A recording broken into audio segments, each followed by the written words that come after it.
by ल बिन्ता नानी by हाँस्यो जानु बेला हाँस्नुपर्छ यता हेरेर हाँस एकचोटि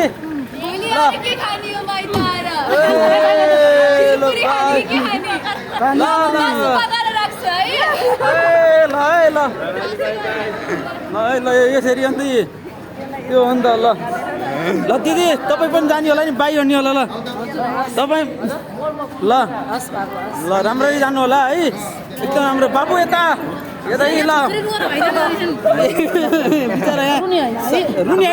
दिदी झन् नजिक गइछन् झन् खुसी हुनुपर्ने रुनी हो दिदी नजिक गइछन्